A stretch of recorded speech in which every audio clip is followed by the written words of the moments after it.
Hola, buenas, bienvenidos a la tercera parte del taller de Dalí, esta sección donde vamos desgranando pues, pequeños secretos del mundo del arte de la mano del profesor José Luis Munuera.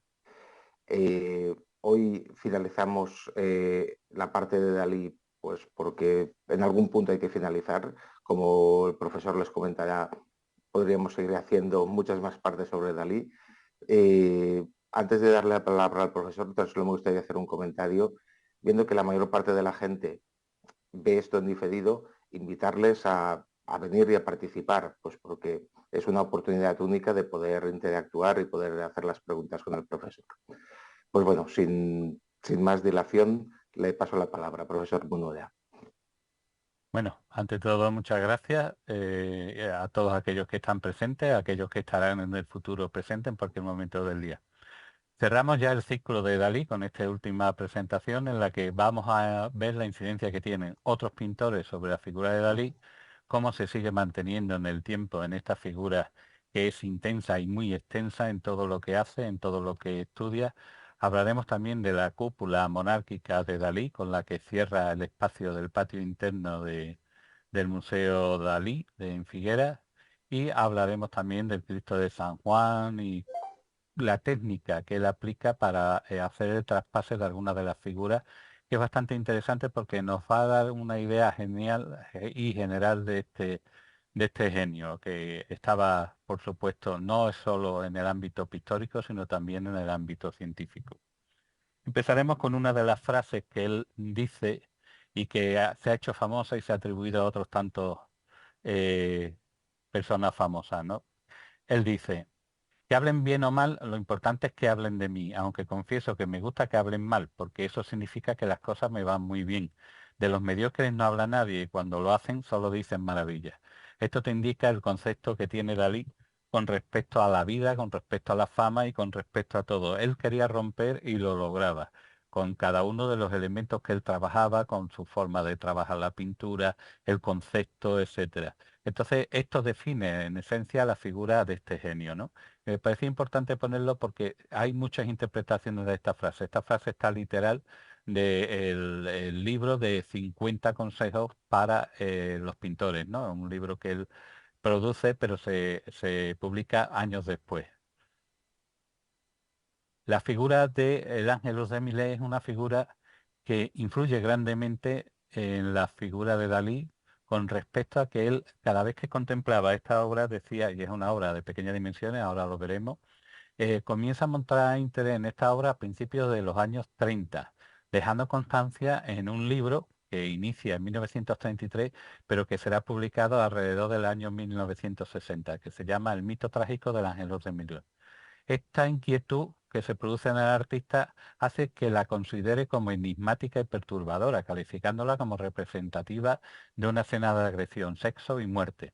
Él preguntaba a todas las personas de su entorno si tenían esa misma sensación y al revés, la gente lo que decía es que eran dos campesinos que habían parado su jornada laboral para rezar el ángelus, que era lo típico y lo normal en esa época, ¿no? En junio de 1932 se presenta de súbito en mi espíritu, sin ningún recuerdo próximo ni asociación consciente que permitan una explicación inmediata, la imagen del Ángelus de Millet. Se convierte para mí de súbito en una obra pictórica más turbadora, más enigmática, la más rica en pensamiento inconsciente que jamás ha existido, nos dice el artista.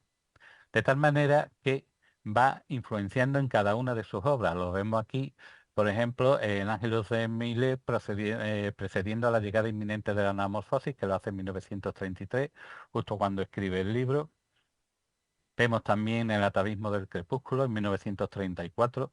Vemos que es una figura que le tiene obsesionado y que además hasta casi los últimos días de su vida la va a seguir representando de una manera u otra, ¿no? El Ángelus de Millet es un cuadro de pequeñas dimensiones, mide 66 centímetros de alto por 55,5 de ancho. Está realizado entre los años de 1867 y 1859 y se encuentra en la actualidad en el Museo Orsay de París. Millet en 1865 nos dirá sobre esta obra. El Ángelus es un cuadro que he realizado pensando en cómo, trabajando antaño en el campo, a mi abuela no se le escapaba, cuando oía tocar la campana, de hacer que nos detuviéramos en nuestra labor para rezar el Ángelus. El pintor de figura siempre manifestó haber presentido como un halo de tristeza y muerte en dicho cuadro de Millet. Esto le obsesionó de tal manera que se valió de sus influencias para hacer que el museo analizara con rayos X esta obra, porque él decía que había algo siniestro, algo que le perturbaba al contemplar esta obra, ¿no? Que es una obra que, si la vemos, muy relajada, existe la horizontalidad sobre la verticalidad, las dos figuras quiebran precisamente esa horizontalidad, podríamos establecer una serie de ejes que van a converger en un punto determinado, y es eso lo que inconscientemente capta el artista. Entonces él piensa que donde hay un saco de patata hay algo más siniestro, ¿eh? Entonces se le hacen una serie de radiografías valiéndose de su influencia y se encuentra, vemos aquí la radiografía que hizo el Museo del Louvre, se encuentra que donde apreciamos un saco con patatas, podríamos apreciar una mancha oscura con forma de caja negra de pequeñas dimensiones. Vemos aquí otra radiografía un poquito más clara donde vemos precisamente, podemos entrever la forma como de un pequeño féretro, ¿no? ¿Eh? Y hemos de recordar que el cuadro realmente, confiesa Millet, y esto lo conoce Dalí a través de un familiar de Millet, que en un principio era el entierro de un niño pequeño, ¿no? Entonces, este entierro no podía ser oficiado, porque si no estaba bautizado no se permitía ser enterrado en Camposanto, ¿no? Entonces, la idea inicial de Millet al pintar el Ángelus era recrear la situación de dos padres enterrando a un hijo recién nacido, pero que no estaba bautizado y que por lo tanto no podía ser enterrado en Camposanto, ¿no? Y por lo visto, al ver la reacción de la sociedad, que era un tema bastante cruel, bastante duro, se vio obligado a cambiar el ataúd repintando encima con un saco de patatas para tener una mayor aceptación, y evidentemente cambió todo el giro del concepto de las personas que lo contemplaban, porque ya era una cosa de quietud, era un elemento mucho más pacificado que el otro, que era realmente terrible, ¿no? Unos padres enterrando en cualquier lugar a su hijo recién nacido, ¿no? Esto se puede relacionar íntimamente con la figura de Salvador Dalí, porque él, como vimos en otros elementos, tuvo un hermano que falleció antes que él, sí, que falleció y que lo representa en diferentes ocasiones, como por ejemplo en este cuadro, que es el retrato de la muerte de su hermano pequeño. Vimos que su hermano, que también se llamaba Salvador, los padres le ocultaron la existencia de este hasta que lo llevaron a la tumba y dijeron que él era la resurrección de su hermano. Y esto le llega a producir una cierta inquietud que se verá reflejado en multitud de ocasiones con el niño que aparece contemplando una escena, con el retrato del hermano. Fijaros aquí que además lo hace compuesto a través de pequeñas formas redondeadas que nos va a recordar el átomo, la descomposición de la materia, etcétera, como algo que ya se ha descompuesto y que tan solo persiste en la memoria, ¿no? Fíjate que se ha quedado esto aquí parado. Vemos, por ejemplo, en la reminiscencia arqueológica del Ángelus de Millet, vemos también ahí en el retrato de Gala contemplando el Ángelus de Millet.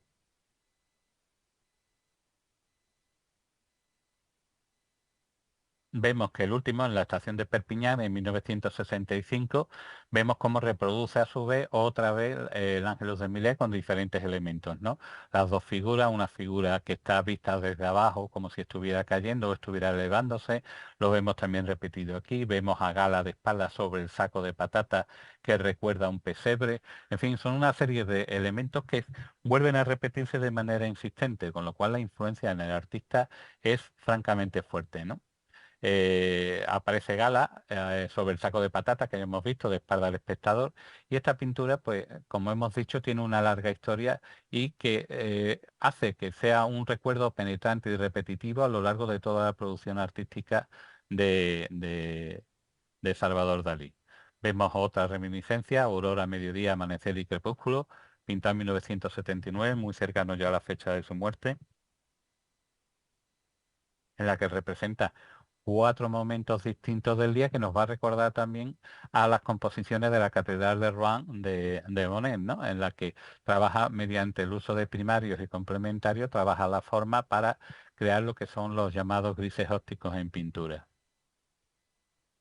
Vemos aquí el complejo diseño de la cúpula monárquica de Dalí, que es una introducción a la ciencia sobre la base de la figura del dodecaedro y que vamos a ver con mayor extensión a lo largo de este PowerPoint. Vemos aquí en el proceso de realización, vemos su ubicación en el castillo de Púbol, en el Museo Figueras de Dalí.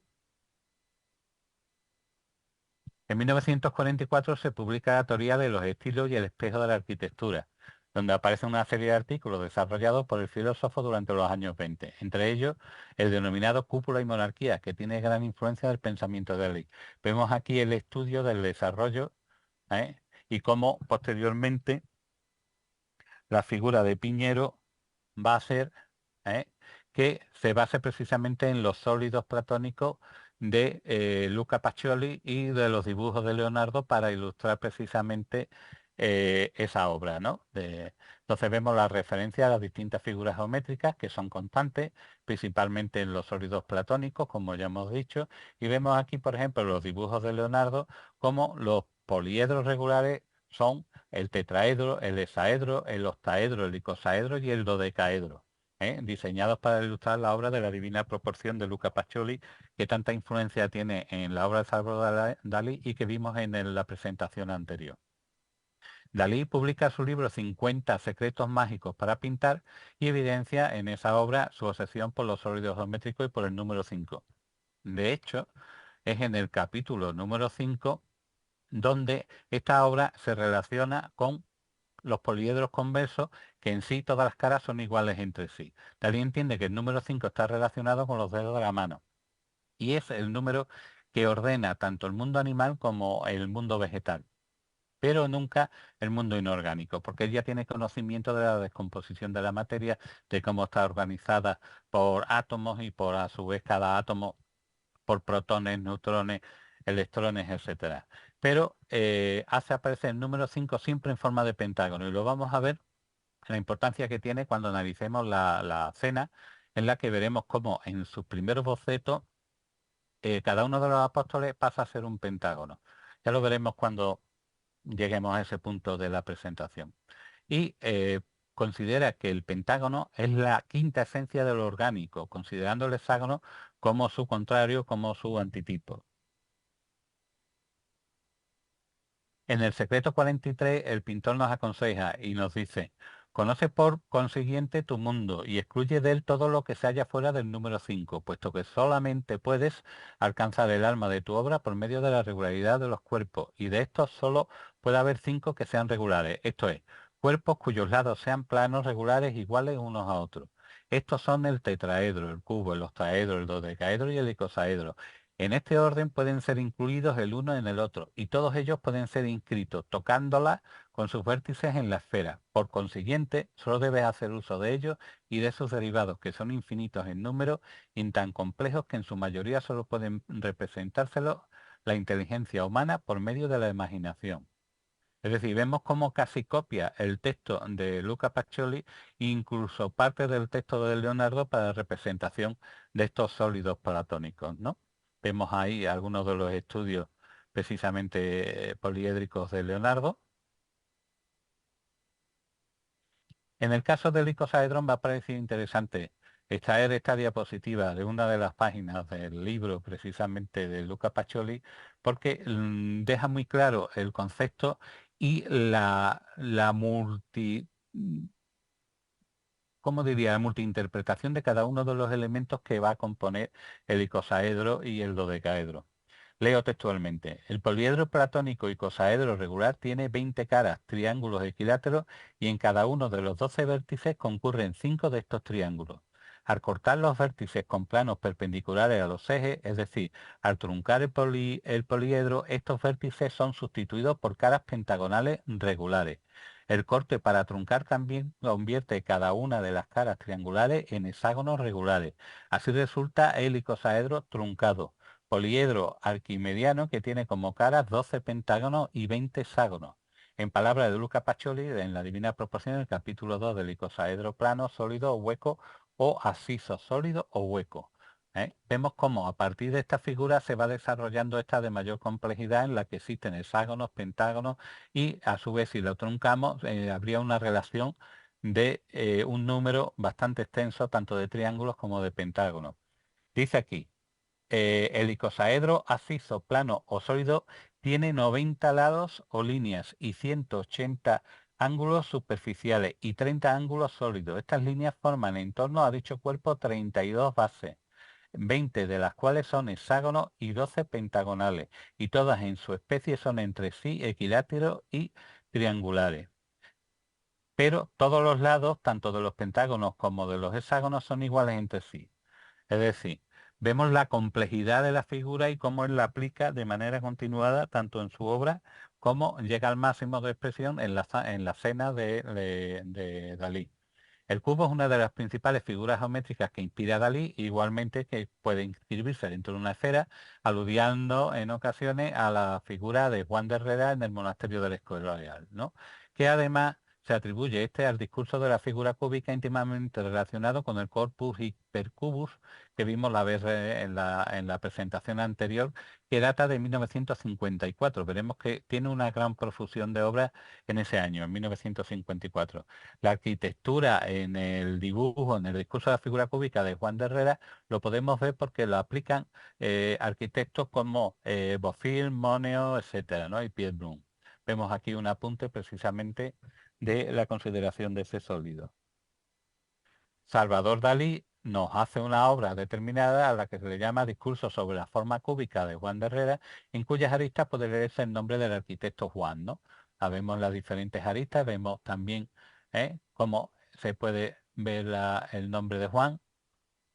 Por lo tanto, vemos que esta representación científica de una serie de elementos de cuerpos sólidos pitagóricos influye grandemente en la obra de Dalí de tal manera que la repite una y otra vez como una forma de entender el mundo, la espiritualidad y la creación mediante la geometría, la ciencia y cada uno de los elementos científicos que se van descubriendo. Y él lo aplica de manera casi inmediata, tal como tiene conocimiento de una forma, como hemos visto con la esfera monárquica, vamos a ver cómo él, cada elemento que sale, se descubre el neutrino, ya él lo había intuido, lo había representado en su obra, ¿no?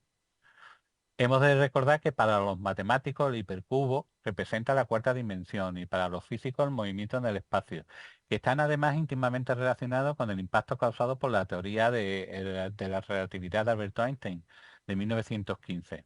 En 1971 proyecta junto a Pérez Piñero el cerramiento de la entrada del Museo Dalí en Figueras con la vidriera hipercúbica, a la que le atribuye además propiedades cinéticas, porque la diseña para que pueda plegarse y desplegarse, lo que conectaría, según Dalí, con la cuarta dimensión física. Lo vemos aquí con Piñero. Vemos el desarrollo de la vidriera hipercúbica con una configuración en diagonal. Vemos las diferentes posiciones de los nudos estructurales. Como vemos, no es una cosa que esté hecha al azar, es una cosa que está más que estudiada y aplicado precisamente el conocimiento de la geometría de los cuerpos sólidos. Vemos en nasonométrico la planta y el alzado del prototipo de la vidriera. Y vemos el montaje de un sistema desplegable del prototipo de esta vidriera. Por lo tanto, vemos que existe una gran complejidad y todo está basado en la figura del icosaedro y su despiece en triángulos equiláteros. Como vemos, Dalí siempre cuando hace una reflexión la hace con respecto a todo lo que le influye, ¿no? Entonces, cuando estamos dormidos en este mundo, estamos despiertos en otro. Él considera que existen diferentes realidades. Hoy día los científicos reconocen que perviven hasta 15 realidades distintas en diferentes planos del universo y en diferentes tipos de realidades o de percepciones, ¿no? Él ya lo intuye y lo aplica de manera que juega con esa confusión entre lo onírico y lo real, ¿no? El cuadro titulado Mercado de Esclavos es un busto desaparecido de Voltaire. Ha servido a un equipo de investigación. ¿Perdón? Bueno, El cuadro, como decíamos, del mercado de esclavos, con el busto desaparecido de Voltaire, ha servido a un equipo de investigadores de la Universidad de Glasgow para comprender mejor cómo funcionan los mecanismos del cerebro que controlan la visión humana. Es decir, vemos el cuadro y en base a este cuadro lo que hacen los estudiosos de la Universidad de Glasgow es que empiezan a ver cómo interpreta el cerebro la lectura de esta obra. Podemos perfectamente ver cómo hay una figura fantasmal, por llamarlo de alguna manera. Vemos aquí dos monjas, ¿no? Pero si cambiamos el concepto, podemos ver el retrato de un busto de Voltaire, con los ojos, la nariz y aquí la boca con la proyección de la sombra de la nariz y esta la parte de la cabeza de Voltaire, ¿no? Pues bien, esto le sirve a los científicos para entender lo siguiente. Descubrieron que el cerebro trabaja a mayor velocidad aún de lo que se pensaba, ya que tan solo en 100 milisegundos, después de recibir el estímulo visual, el cerebro ya se concentraba en detalles concretos del cuadro.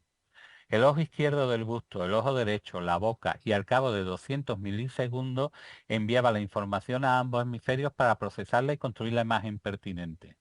Pero no es eso todo. Lo más asombroso fue que comprobaron que cuando las ondas eléctricas que se generaban en el proceso eran del tipo beta, las personas veían la figura de las dos monjas.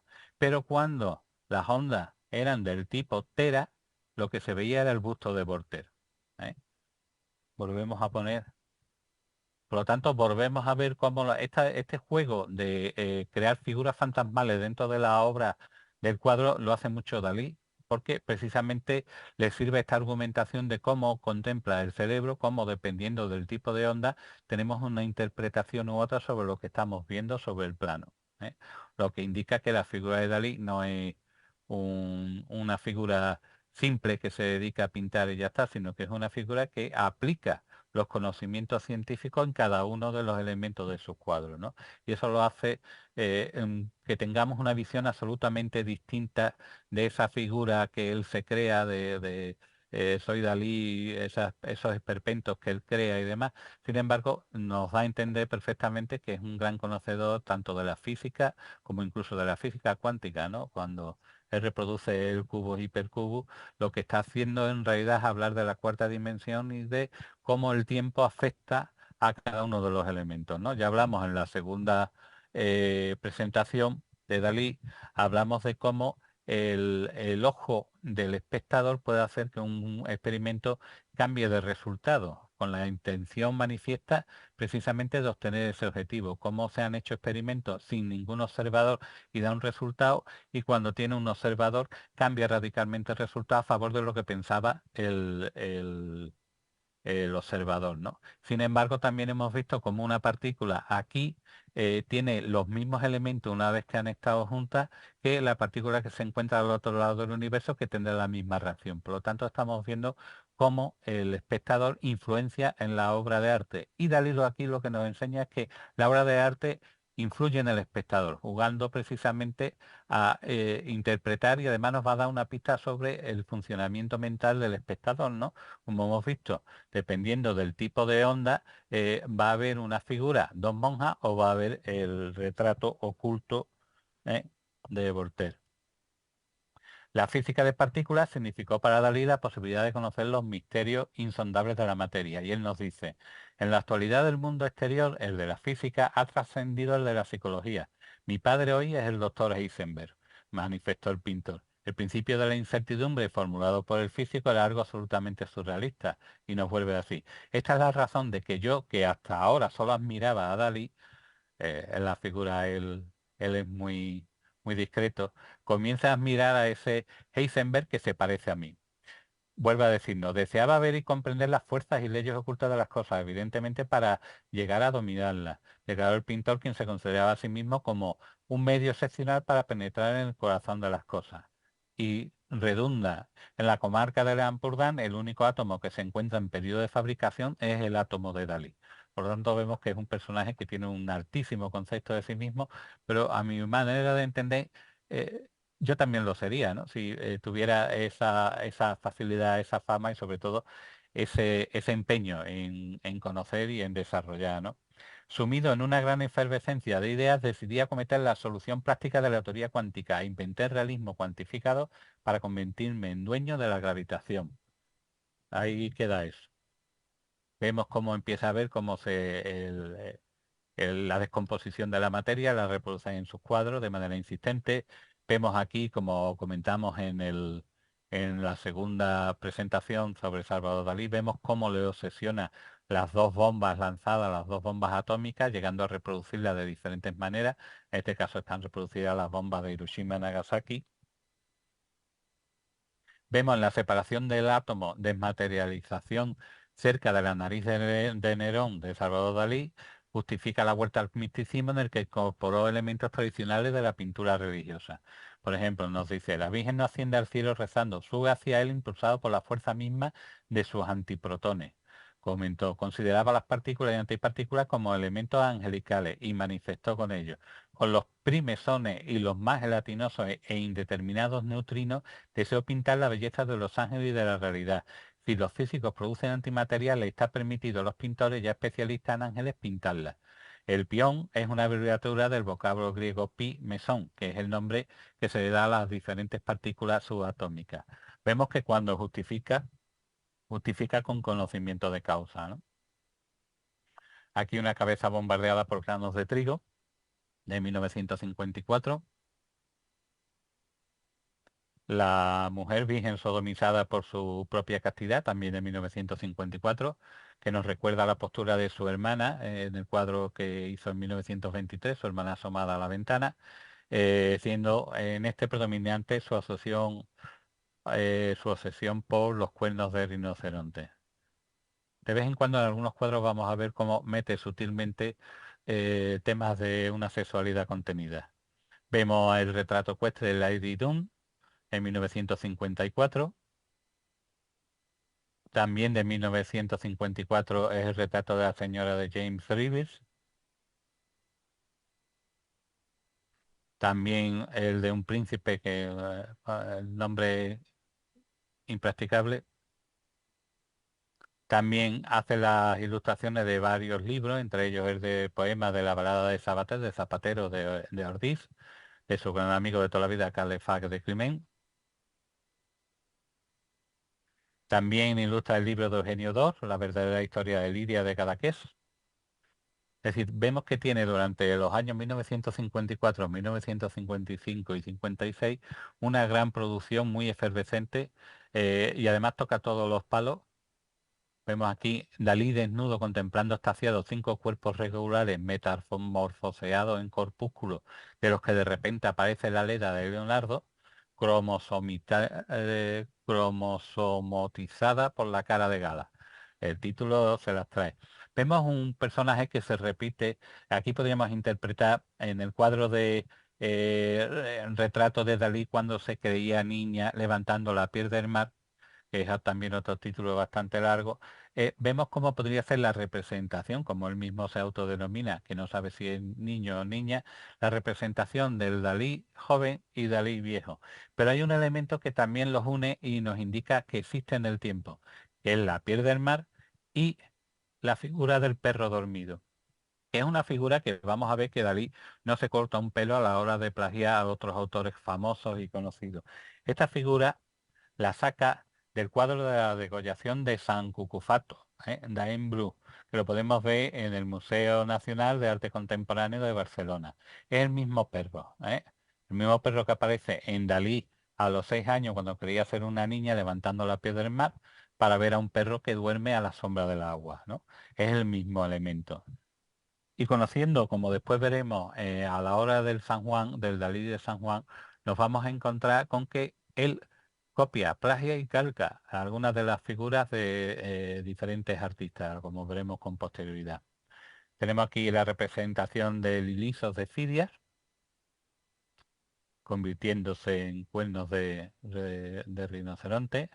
Vemos aquí la figura original, que sería la personificación del río Ilisos procedente del frontón occidental, el Partenón, en el que se representaba la lucha de Poseidón y Atenea por la posesión del Ática, que se encuentra en el Museo Británico, que sería de desear que se devolviera aquí es el legítimo propietario, que en este caso es el pueblo griego. Vemos Galatea en formación, vemos cómo influencia la obra, cómo influencia la ciencia en toda su obra. Aquí vemos también reminiscencia del cubus hipercubus. La carne del escote de mi mujer vestida superando la luz a toda velocidad. La Madonna microfísica. Vemos cómo se pierde la forma de una Madonna de Rafael de Sancio, cómo se destruye en forma de cuernos de rinoceronte. Vemos aquí la representación de una flor de azahar para como representación de la pureza.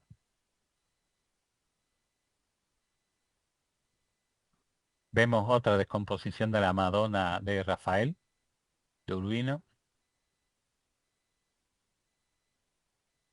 El Coloso de Roda.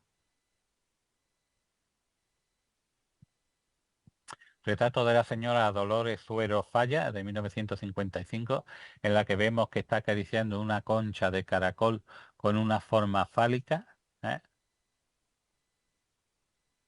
Hemos de recordar que en uno de los libros que escribí sobre el caracol y el guerrero, el caracol, al fin y al cabo, lo que representaba era la hombría, el falo del hombre y la lucha que tenía en aquel momento para que se mantuviera precisamente esa virilidad, ¿no? Como parte importante dentro de lo que era la sociedad medieval, ¿no? Entonces sería interesante hacer referencia a esa obra, ¿no? El caracol y el guerrero. Vemos el retrato de Sir Laurence Olivier como Ricardo III, en la que representa la dualidad del personaje, que puede ser uno u otro.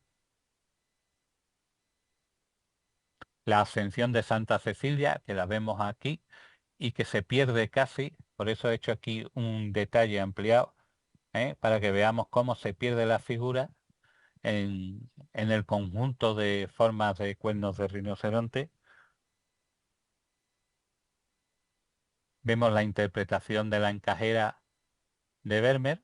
Él hace una copia mimética de la encajera de Vermeer, pero después la hace pasar por el método paranoico crítico y nos dará como resultado esta obra, hecha a base de cuernos de rinocerontes y una total desintegración de la materia.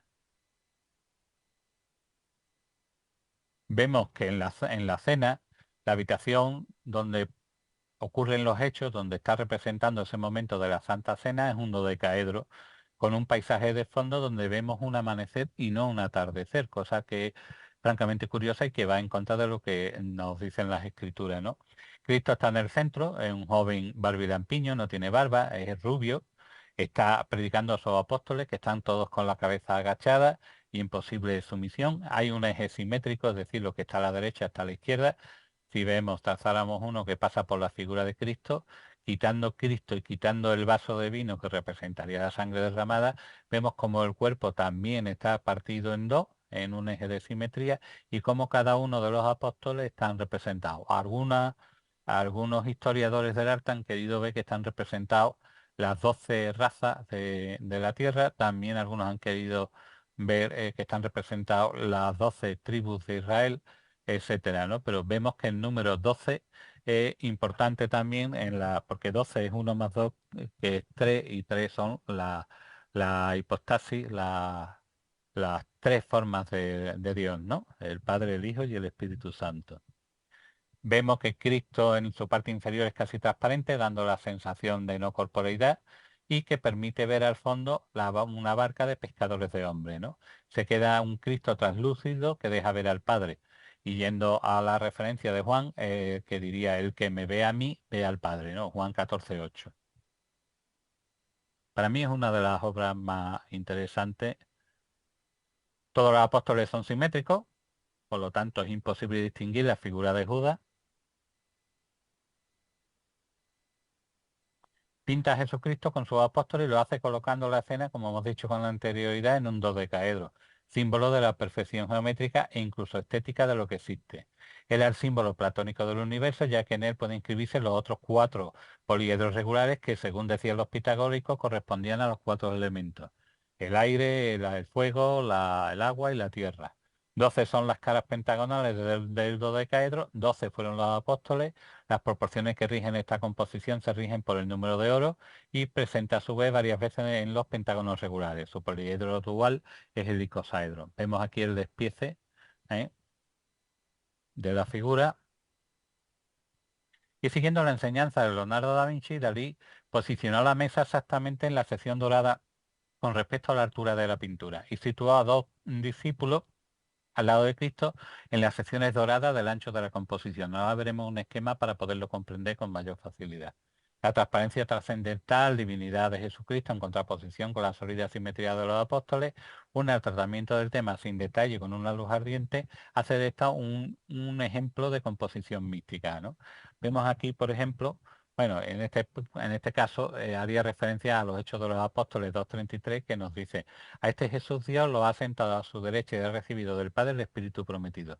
Vemos aquí cómo el eje de simetría en lo que sería una composición áurea, en la que podemos ver cómo cada uno de los elementos se encuentra representado y cómo cada uno de ellos forma parte de un rectángulo áureo distinto, ¿no? Dejando la parte central solamente para la composición de la figura importante dentro de todo lo que sería la composición de la obra. Por lo tanto, vemos que es una obra simétrica y perfectamente armoniosa con respecto a lo que sería la aplicación de la proporción áurea y el número áureo. Para poderlo entender, lo vemos, y este mismo se repite hacia el otro lado.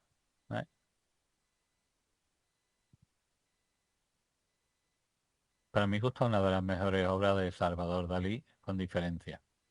Vemos los bocetos preparatorios en los que vemos que ya se va intuyendo cómo va a ser la composición de Dalí. Vemos aquí cómo incluso nos plantea sobre la base de la cena de Leonardo da Vinci, porque recordemos que la cena de Leonardo tiene una puerta justamente debajo. Vemos cómo empieza a transformar las figuras de los apóstoles en figuras geométricas sólidas. Vemos que sigue la misma estructura de la habitación donde Leonardo representa su última cena. Vemos aquí como todos los apóstoles pasan a ser pentágonos. En un principio él la idea que tenía era representar la cabeza de los apóstoles como pentágonos. Lo vemos aquí. Después lo que hace es que lo desarrolla de manera distinta, pero recordando la figura pentagonal y el 5, ¿no? Con cada uno de sus lados.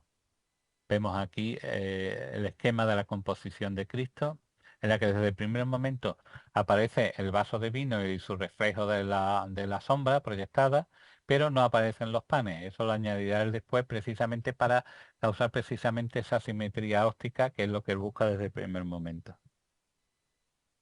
Vemos otra interpretación de la cena, en la que utiliza óleo ahumado con vela sobre una plancha de plástico con efectos tridimensionales. Esto lo hace en 1976.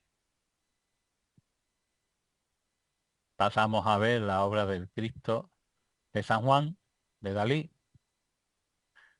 Según la leyenda y según escribe Javier Sierra y la directora del Museo Dalí, se inspiró en un dibujo de San Juan de la Cruz que hizo en 1542 o entre 1542 y 1591, no se sabe exactamente el momento. Sí se sabe que es a partir del momento en el que a petición de Santa Teresa es San Juan nombrado confesor de las religiosas carmelitas del convento de la Encarnación de Ávila, y durante su estancia en este convento realizó este dibujo que se conserva dentro de una figura eucarística. Cuando Salvador Dalí contempló el dibujo del santo, Javier Sierra le pone mucho misterio porque dice que fue allí, estuvo esperando a que la abrieran, que no sé, con mucho misterio, ¿no? No tiene ningún misterio, él simplemente se plantó allí, lo vio, se lo enseñaron y ya está. Y entonces él, como todo lo que hace Dalí, lo plantea como algo místico, ¿no?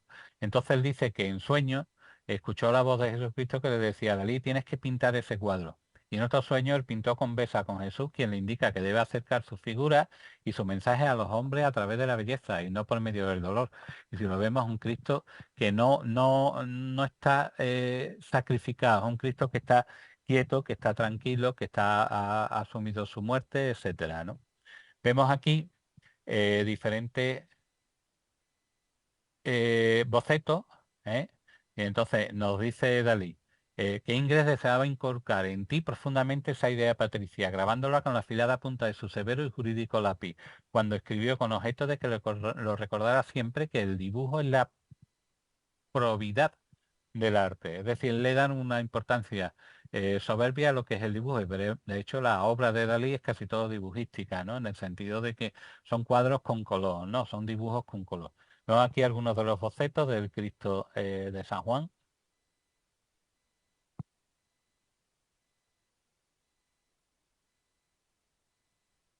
También nos dice que hay que saber dibujar, pero solo entonces, una vez que se sepa dibujar, el empleo del disparador instantáneo, es decir, la fotografía, puede ser valioso para ti.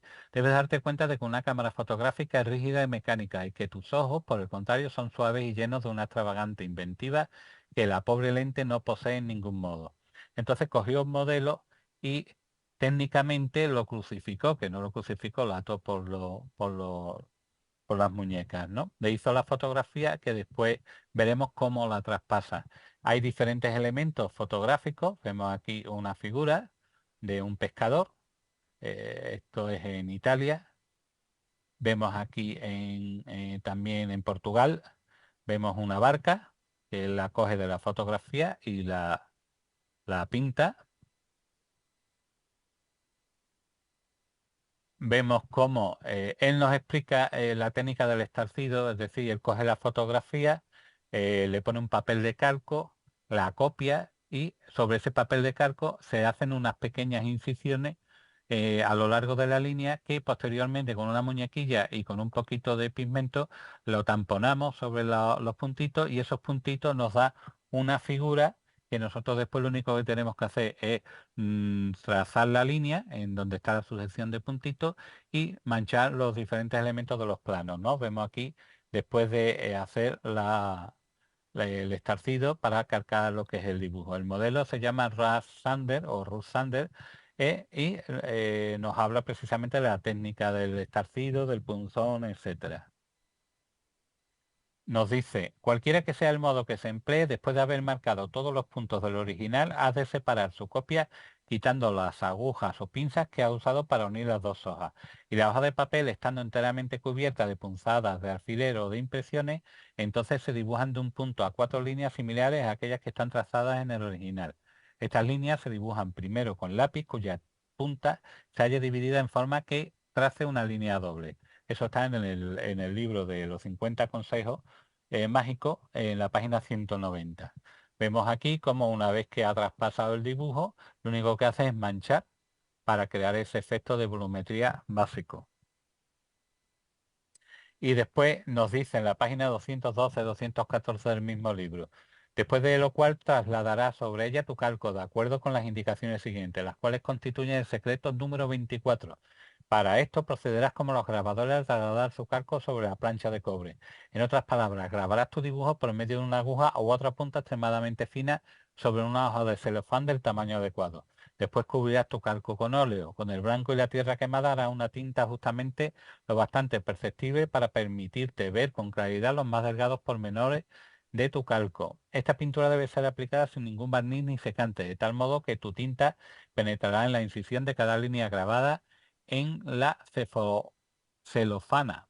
Bueno, una vez limpia, debe frotarla toda 2 o 3 veces con una muñeca levemente humedecida con amoníaco al objeto de hacer desaparecer en ella la aceitosidad que pueda haber quedado sobre su superficie. Hecho esto, aplica la cara de tu calco a la tabla colocada en posición horizontal y por medio de un rodillo de grabador presionarás encima como si quisiera obtener la prueba de un grabado, hasta que obtenga su completo traspaso a la tabla. Este método es el único limpio para obtener un perfecto calco del dibujo más pormenorizado ejecutado directamente en la pintura al óleo. ¿Qué quiere decir esto?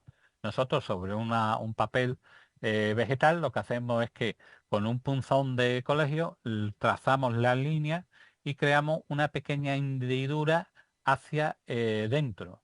Después le damos una capa en este caso el dice de óleo, le damos una capa de óleo que va a penetrar en ese surco que se ha producido al nosotros aplicar la pensión sobre la figura con el punzón. Después hay que limpiar toda la superficie y quedará el óleo atrapado en el regrueso que se ha hecho hacia adentro. se vuelve a poner boca abajo y se le pasa una prensa de grabador, se le pasa un elemento que haga que esa línea que hemos hecho revuelta hacia adentro sea aplanada y por lo tanto escupa la parte de óleo que se ha quedado en el hueco y se hace una copia exacta de lo que nosotros hemos reproducido mediante el punzón, ¿no? Básicamente eso es lo que nos dice el artista, cómo lo hace. Por supuesto, de una forma muy complicada.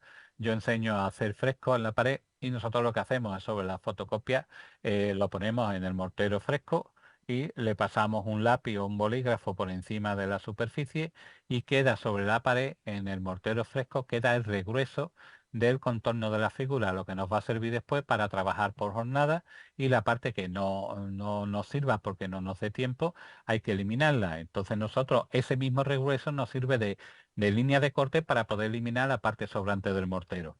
Mucho más fácil que como nos lo plantea Dalí, y que posteriormente él mismo nos sigue ese consejo porque veremos cómo copia a otros autores, ¿no? Vemos aquí el detalle de la mano derecha de la fotografía del modelo Ruth Saunders, y a la derecha la lámina plástica de celofán con la mano grabada incisa con un punzón o punta fina. Vemos cómo está resuelto el dibujo. Vemos aquí la fotografía en sepia de dicho modelo, ampliada al tamaño que tiene el Cristo. Vemos aquí la imagen de celofán con la fotografía calcada. Pero él no se corta, él cuando le interesa alguna figura de un clásico, por ejemplo este grabado que aparece en un catálogo de uno de los dibujos atribuidos a Velázquez, que en realidad tan solo tiene 2 reconocidos, pues lo que hace es que en la misma página del libro, por detrás, le da con carbón y lo pone sobre la superficie y lo que hace es apretar otra vez sobre el contorno, y entonces esa parte que hemos manchado con carbón se queda sobre la superficie y lo mete dentro de lo que sería la figura del cuadro, como un pescador que está recogiendo las telas, ¿no? La red. Pero no solo lo hace con esa figura de Velázquez, también lo hace con una figura extraída de la pintura de Luis de Nain en los Paysans Le Van Lord Maison o algo así. Yo mi francés anda fatal.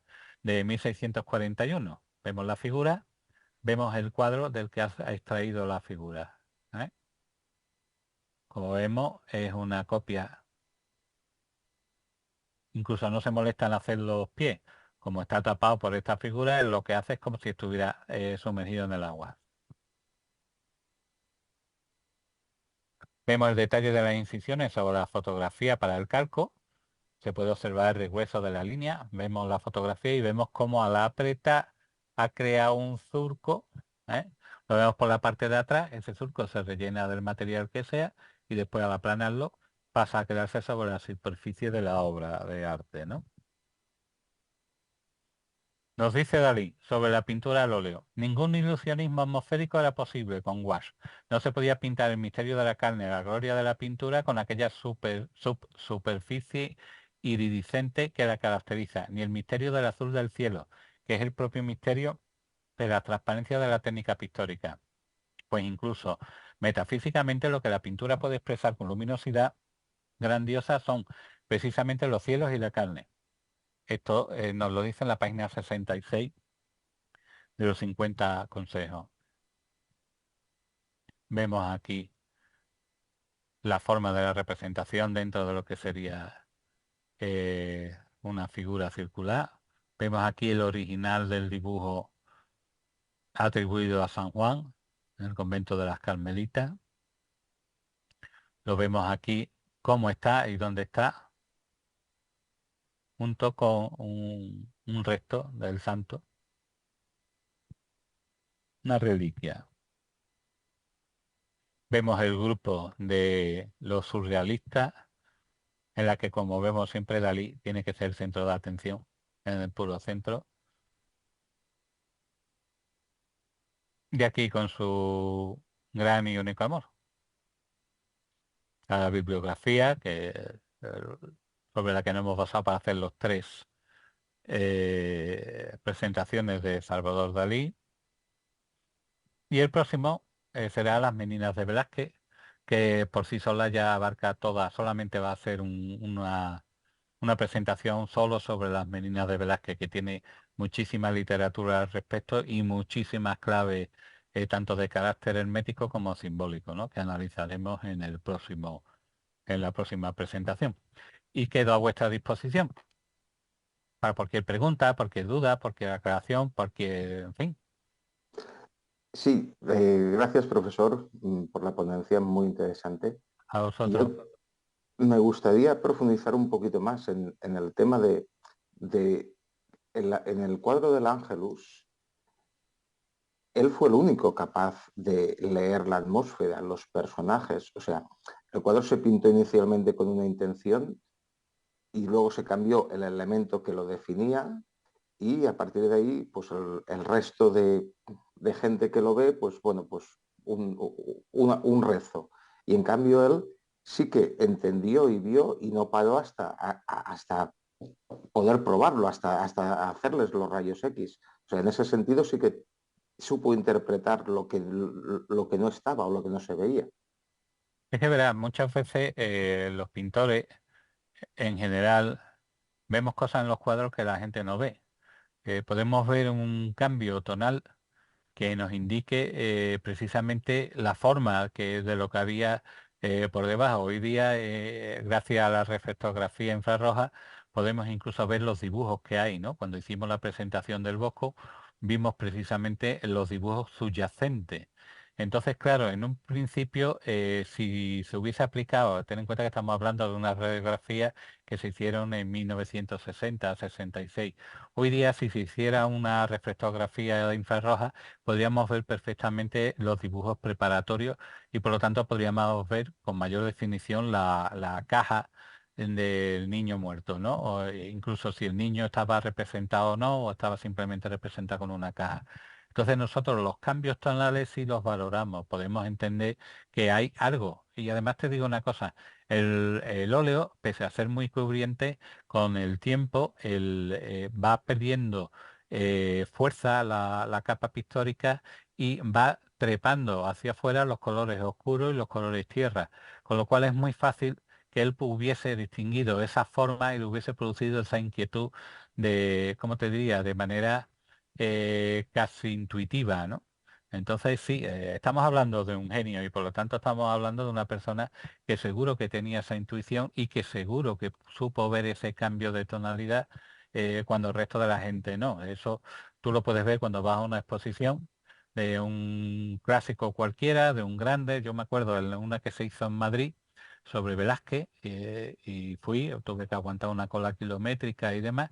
Y los comentarios de la gente eran desde qué marco más bonito a hoy, hoy, hoy, hoy, qué realismo. Y ya está. Entonces la gente no se para a ver como nosotros, ¿no? Nosotros nos ponemos a ver la composición, el grosor de la pincelada, la intencionalidad de la pincelada, si tiene dirección, si no tiene dirección, la pasta que tiene en esa. Es la diferencia cuando muchas veces me preguntan y alguna vez he opinado y a un personaje muy famoso que sale en la tele con cosas del misterio, me preguntó una vez sobre el tema de la IA, que la IA, la inteligencia artificial, pues que podía suplantar perfectamente la personalidad de un artista y yo le comenté que no, que bajo ningún concepto. La IA te puede hacer una representación más o menos acertada, imitando un estilo, pero no tiene esa personalidad que tiene una obra de arte. Si te quedas solamente con la imagen, que es lo que la gente se conforma, cuando tú ves, la mayoría de la gente no ha visto las Meninas en directo o no ha visto un cuadro de Dalí en su puñetera vida, pero cuando tú ves directamente las Meninas o ves un cuadro de Dalí o ves, perdón, ves una serie de elementos que la gente no se fija en ellos, como es la pasta, el grosor de la pincelada, si hay una dirección en la pincelada, cómo conforma una forma volumétrica precisamente con el movimiento del pincel, la intención a la hora de plasmar esa pincelada o no, perdón. Eso hace que la obra esté mucho más viva que una mera representación en dos dimensiones. Nosotros los pintores concebimos los cuadros en tres dimensiones, incluso en cuatro, ¿no? Cuando hablamos de una obra como Las Meninas, está representada la cuarta y la quinta dimensión, está representada hacia adentro la cuarta y desde el espectador hacia afuera la quinta dimensión, ¿no? Pues eso, así. Entonces, una IA jamás va a poder llegar a igualar ni a superar una obra de arte. ¿Por qué? Porque el artista del principio tiene una serie de conocimientos de la visión psicológica de la persona que lo está contemplando y hace que mediante una atención superficial, mediante el uso del color, como vimos en Bruegel, o mediante el uso de la composición, cómo desvía la atención precisamente para conseguir un efecto que puede ir desde una atención superficial en el cuadro hacia un punto determinado hasta crear todo tipo de figuras geométricas que no son perceptibles para el ojo humano, pero que sin embargo están en la base de la composición y que los artistas sabemos leer. Es decir, un cuadro va mucho más allá de la mera experiencia visual. Es decir, cuando la gente compra un libro de arte que tiene unas representaciones magníficas y están a más de 300 ppi, es decir, puntos por...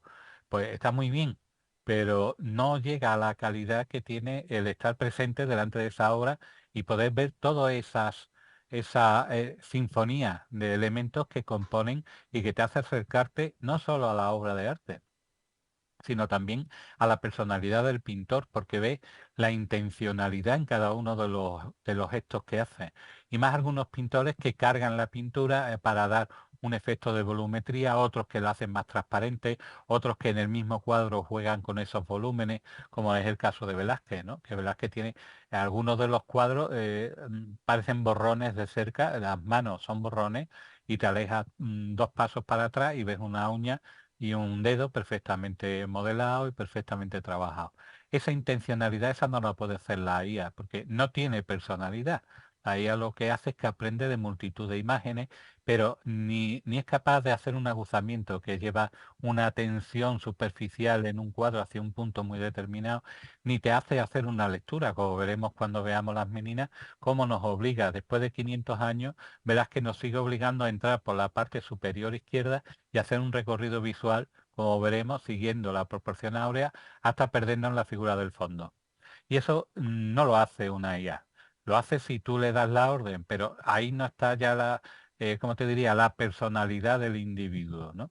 Entonces, es una cosa que mm, no puede ser. Es decir, una inteligencia artificial conoce lo que tú le enseñes, pero no tiene voluntad. Y el artista lo que si tiene algo es voluntad. Estamos hablando de los artistas grandes, no los de ahora que son cachondos mentales. Pero estamos hablando de gente clásica, gente que funciona y gente que a la hora de hacer una obra de arte, una pincelada le va a la vida, ¿no? Y entonces esa pincelada tiene esa intención, tiene esa carga emocional, tiene esa carga pictórica, tiene esa dirección, tiene esa intención, tiene multitud de elementos que van a definir una obra de arte con respecto al resto de las obras de arte, ¿no? Entonces no me extraña que Dalí no solo lo intuyera, sino que estoy seguro que Dalí lo supo ver porque, ya te digo, tiene los ojos adiestrados a ver lo que otros no ven. ¿Eh? Sí, estoy muy de acuerdo en que yo tengo una percepción de la IA como una herramienta y una herramienta no tiene intencionalidad. Ninguna. Para acabar, ya aprovechando que hacemos hoy la tercera sesión de Dalí, no volvemos a hablar de él, es una Volveremos, pregunta, ¿eh? bueno, Amenazo, pero no ahora bueno, porque ya estamos. encantado, encantado. Estamos muy saturados, pero hay cuadros que me gustaría, como el descubrimiento, etcétera.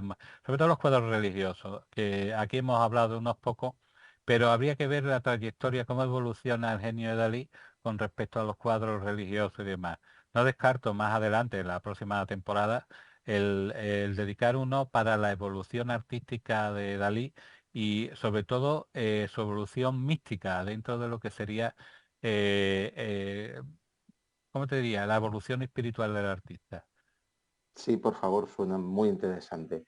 Sí, Yo sí, quería hacer un tipo, ya que vamos a cambiar de temática pronto, eh, en el personaje de Dalí, en tanto su autoconcepción de genio, su adorno místico, y esto es una apreciación subjetiva, ¿qué parte le parece a usted que era de marketing y qué parte era real? ¿Hasta qué punto él era consciente de estar haciendo un teatro o de verdad se lo creía? él jugaba en esa línea. Me voy a la primera línea, ¿no? Que pusimos, la primera diapositiva. Es bueno que hablen de ti, aunque sea para bien, ¿no? Simplemente él crea un personaje, pero el Dalí artista no tiene nada que ver con el Dalí personaje. Es una forma de promoción como otra cualquiera. Él inventó el marketing, él inventó la autopromoción, él fue su mejor marchante, sin lugar a dudas. Es decir, pero sin embargo la obra de Dalí, y yo siempre he sido un admirador de Dalí, pero ahora lo soy mucho más, en el sentido de que estoy comprendiendo cosas que antes no comprendía, que intuía pero no comprendía. Ahora sí comprendo su relación tan íntima con la ciencia, como muchas de su obra es interpretable desde el lado de la ciencia, desde el lado del academicismo, y por lo tanto a mí me interesa porque no es una, ¿cómo te diría yo? Una banalidad que él cuando representa una cosa representa porque hace gracia, está bien y en fin. No, él lo representa porque está respondiendo a un momento científico determinado. Y eso es importantísimo. Lo hemos visto con la complejidad de la cúpula monárquica o lo hemos visto en cada uno de los elementos que él desarrolla. Incluso los huevos, ¿no? Que representan el movimiento del neutrino antes de ser localizado, después de pasar veintitantas mil veces por un mismo punto. Entonces, por lo tanto, él genera su propio personaje que él sabe que eso llama la atención. Es decir, tú fíjate en televisión lo que llama la atención son los conflictos. No llama la atención la persona que es trabajadora y que está en su sitio y que cumple con su obligación. Eso no nos interesa el tío conflictivo, el tío que da guerra, el tío por culero de alguna manera. En fin, entonces lo que hace es que se inventa un personaje y lo lleva hasta sus últimas consecuencias. Pero detrás está el Dalí íntimo, el Dalí preocupado, el Dalí que está suscrito a todas las revistas científicas, el Dalí que cree en la resurrección porque ha conocido la vida y la muerte y se hace enterrar con la doble hélice, con la túnica con la que la entierran, es la doble hélice de ADN, con un suspiro, un canto, un intento a la resurrección, ¿no? Entonces, a mí me parece un artista muy, muy interesante. Al principio yo lo valoraba por unas cuestiones, ¿no? Y ahora lo valoro por otras totalmente distintas que me ayudan a comprenderlo con mayor profundidad. Y esto me ha pasado en estas 3 presentaciones. Para poder hacer una presentación como esta de 90 diapositivas, he tenido que leer mucho, he tenido que meterme mucho en el... Lo he tenido fácil porque tengo mucha bibliografía de Dalí en casa, pero he descubierto un personaje totalmente distinto al histriónico, al tío que aparece hay una entrevista en televisión en la que aparece con con un oso hormiguero en vez de con un perro. En fin, es un personaje que es histriónico, pero que se ha sabido vender. Yo creo que es el tío que mejor se ha sabido vender, ¿eh? Casi tanto como Antonio López. Pues sí, sí, completamente de acuerdo. La verdad que es un placer y gracias a usted vamos Hable de descubriendo, usted, por favor. gracias a ti, profesor, Eso. vamos descubriendo algunas de esas cientos de caras y personalidades que generó esa persona. Y por mi parte, si nadie tiene ninguna pregunta más, pues tan solo me resta agradecerle profundamente por de parte de la Appleton Private University estas sesiones y a nivel personal decirle que es un placer y que disfruto mucho y espero volver a verle pronto. Claro, el placer es mío y sobre todo la idea de estas clases o de estas conferencias o de estas ponencias es justamente dar a conocer que la gente cuando se enfrenta al fenómeno pictórico sepa interpretar, tenga unas claves básicas y se dé cuenta de que el arte es algo sublime, está hecho para el alma, no está hecho para tenerlo colgado en una pared. Entonces tiene mucha importancia el poder interpretarlo, poder reconocerlo, poder valorarlo en su justa medida. Por desgracia estamos en la época audiovisual en la que todo el mundo cree que sabe de arte o que entiende de, porque tenemos el acceso inmediato con la Wikipedia pero en realidad no nos enfrentamos al fenómeno y somos bichos raros los que vamos a los museos, a lo mejor nos pegamos un viaje de 12 horas para ver una única obra en un museo. Y es porque esa experiencia trasciende a todo lo demás, es decir, una experiencia mística casi, ¿no? En el sentido de que comulgas en un momento determinado con la figura del pintor. A mí me pasó concretamente esto en el Museo Orsay, en la planta de arriba donde estaban los Van Gogh, que llegó un momento en el que me parecía que me iba a pegar un empujón del Van Gogh para tocar el cuadro, ¿no? Porque la ventaja que tiene Van Gogh sobre otros pintores es que puedes ver incluso los materiales con los que ha trabajado, ¿no? Aparte de su cajita de lana, que llevaba una cajita de lana en la que veía si los colores pegaban uno al lado del otro y demás, pues no tenía una formación plástica, no sabía nada de complementarios, de primarios, pues eso se desarrolla a partir de la óptica, a principios del siglo XX, y él trabajaba los colores con las cajitas con lanas, ¿no? Y claro, él trabajaba con lo que tenía a mano. Entonces, en algunos cuadros se puede ver incluso la incisión de un tenedor para poner la pintura, ¿no? Entonces, es, pues eso, es una experiencia casi mística, porque llega un momento en el que estás en una comunión con la fuerza del artista en ese momento, en la que puedes interpretar y casi vivir la pincelada. Y eso es una cosa que la gente no lo ve. Se cree que teniendo una enciclopedia de arte ya, he visto los impresionistas, no. Tú no te das cuenta de lo que son los impresionistas hasta que no estás delante de un cuadro impresionista. Y a lo mejor incluso te puedes llegar a desilusionar de lo que estás viendo o puedes incluso descubrir un nuevo mundo, descubriendo la pincelada, la forma de ver, cómo los colores se funden creando grises ópticos, porque, en fin, la aplicación directa de una teoría que en aquel momento estaba naciendo, que era la teoría del color, y lo vemos plasmado en la Catedral de Rouen de Monet, como aplicando primarios y complementarios conseguimos una serie de grises ópticos que hace que una parte salga hacia afuera y otra se meta hacia adentro simplemente pues por el tipo de radiación, etcétera, que hace que tengamos una percepción distinta. Por ejemplo, si tú haces un violeta y le pones un amarillo al lado de un amarillo, en el violeta saldrá más el rojo o el azul dependiendo del tono de amarillo, ¿no? Y eso lo vemos la aplicación práctica cuando vamos por el campo y vemos un campo de amapola. Vemos que la amapola puede ser de un rojo intenso si el verde es muy oscuro, es decir, el verde está compuesto de amarillo y azul. Y si hay más azul que amarillo, el rojo de la amapola será un rojo intenso. Y sin embargo, se verá anaranjado si resulta que el verde de la hierba es un poquito más claro, es más amarillento, y entonces llamará a sus complementarios. Y también incluso en la proyección de la sombra veremos el tercer primario como un halo fantasmal, ¿no? Y su aplicación ha tenido su aplicación directa en la Cruz Roja, etcétera, ¿no?